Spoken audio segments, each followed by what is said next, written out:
Hello friends, welcome back to my channel your education guide. Friends, आज जो मैं आपके लिए वीडियो लेकर आई हूँ ये नए 5 बदलावों के ऊपर है जो कि इनकम टैक्स से जुड़े हुए हैं। तो वीडियो को बीच में बिल्कुल भी स्किप मत करिएगा। वीडियो इन्फॉर्मेशन अच्छी लगे तो आप इस वीडियो को लाइक, शेयर और चैनल को सब्सक्राइब करना बिल्कुल मत भूलिएगा। तो फ्रेंड्स, जैसा कि मैंने आपको बतलाया कि ये 5 बड़े नियम में बदलाव हुआ है जो कि इनकम टैक्स से रिलेटेड हैं। आपके वित्तीय लेन देन और बैंक से जुड़े कई कामों में बदलाव हो चुका है जो इसी फाइनेंशियल ईयर 2022 में लागू हो जाएंगे और कुछ की इसमें सीमा बढ़ा दी गई है। लेकिन इन बदलावों को मौजूदा फाइनेंशियल ईयर में ही अमल में लाना है।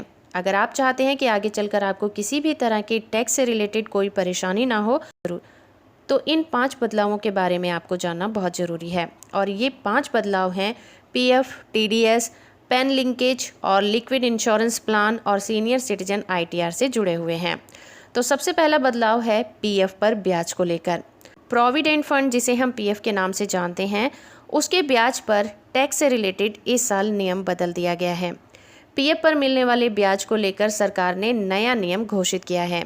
अगर पीएफ में पैसा जमा है और उस पर 2.5 लाख रुपए तक या फिर उससे ज़्यादा की कमाई होती है तो अब इनकम टैक्स आपको चुकाना पड़ सकता है। तो अब उसके लिए आपको इनकम टैक्स चुकाना होगा। इस नए वित्तीय वर्ष में यानी कि 1 अप्रैल 2021 के बाद ये नियम लागू है। लेकिन इसमें टैक्स पेयर को एक बड़ी सुविधा भी दी गई है। अगर आपके पीएफ में कंपनी की ओर से कोई पैसा जमा नहीं होता है तो पीएफ के 5 लाख रुपए तक के ब्याज पर टैक्स में छूट से लाभ उठाया जा सकता है। दूसरे नियम में बदलाव हुआ है जो कि टीडीएस से लेकर है। इस साल टीडीएस बहुत ऊंची दर पर काटा जा रहा है। ये 1 जुलाई 2021 से एप्लीकेबल है। ये नियम उनके लिए है जिन्होंने इनकम टैक्स रिटर्न फाइल नहीं किया है, जिन लोगों ने आईटीआर फाइल नहीं किया है और जिनके टीडीएस की कटौती बनती है, उनका टीडीएस पहले की तुलना में ज़्यादा काटा जाएगा। अगर किसी टैक्स पेयर का टीडीएस 50,000 रुपये से ज़्यादा कटता है और वो इनकम टैक्स रिटर्न फाइल नहीं करता तो उसका टीडीएस ऊंची दर पर काटा जाएगा। ये नियम पहले 2 आईटीआर फाइलिंग को लेकर होगा, लेकिन इनकम टैक्स की धारा के मुताबिक जितने % टैक्स की कटौती बनती है उससे दुगने पर टीडीएस काटा जाएगा। अगर टैक्स पेयर ने टीडीएस काटने वाले ऑर्गेनाइजेशन को पैन की जानकारी नहीं दी है तो 20% तक टैक्स कट सकता है। बात करते हैं तीसरे बदलाव के बारे में जो कि पैन लिंकेज के बारे में है। जैसा कि आप सभी लोग जानते हैं कि अपने पैन कार्ड को आधार कार्ड से लिंक कराना बहुत ज़रूरी हो गया है। पहले इसकी अंतिम तिथि जो थी 31 जून 2021 निर्धारित की गई थी, लेकिन बाद में कोरोना महामारी के चलते 30 सितंबर तक इसकी मियाद बढ़ा दी गई।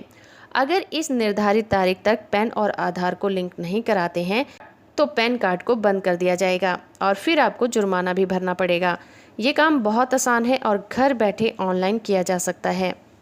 बात करते हैं चौथे बदलाव के बारे में जो कि है लिंक इंश्योरेंस प्लान के बारे में। अगर आप इंश्योरेंस प्लान में इन्वेस्ट करते हैं तो इस वित्तीय वर्ष कुछ नियमों में बदलाव कर दिया गया है और ये बदलाव हैं लिंक इंश्योरेंस प्लान या फिर ऐसे प्लान जो शेयर मार्केट से जुड़े हुए हैं। अगर आप 1 साल में लिंक इंश्योरेंस प्लान में 2.5 लाख रुपए तक या फिर उससे ज़्यादा का प्रीमियम भरते हैं और उस पर वित्तीय लाभ भी होता है तो कमाई का पैसा कैपिटल गेन्स में गिना जाएगा और आपको टैक्स भरना पड़ेगा। ये ठीक वैसे ही है जैसे कि इक्विटी म्यूचुअल फंड में निवेश किया जाता है। हालांकि इंश्योरेंस प्लान नॉन लिंक्ड और शेयर बाजार से जुड़े नहीं हैं, इसलिए उन पर कोई टैक्स नहीं लगेगा। अब बात करते हैं अपने आखिरी और 5वें बदलाव के बारे में जो कि सीनियर सिटीजन आईटीआर के बारे में है। अब 75 साल से ज़्यादा उम्र के वरिष्ठ नागरिकों को इनकम टैक्स रिटर्न भरने में छूट दे दी गई है, लेकिन इसमें एक शर्त है कि वरिष्ठ नागरिक जिस किसी एक बैंक से पेंशन लेते हैं और उसी बैंक में ब्याज पाते हैं तो वो निश्चित मौजूदा साल में आईटीआर भरने की ज़रूरत नहीं होगी। मान लीजिए कि किसी वरिष्ठ नागरिक का एसबीआई में खाता है और वो पेंशन सहित ब्याज का लाभ लेता है तो उन्हें आईटीआर भरने की बाध्यता नहीं होगी। ये नियम वित्तीय वर्ष 2021 से लागू हैं और पहले ऐसा नहीं था। तो फ्रेंड्स, ये था हमारा वीडियो इनकम टैक्स से जुड़े 5 नए बदलावों के बारे में। होप आपको ये वीडियो पसंद आया होगा। वीडियो इन्फॉर्मेशन अच्छा है तो आप इस वीडियो को लाइक, शेयर और चैनल को सब्सक्राइब करना बिल्कुल मत भूलिएगा।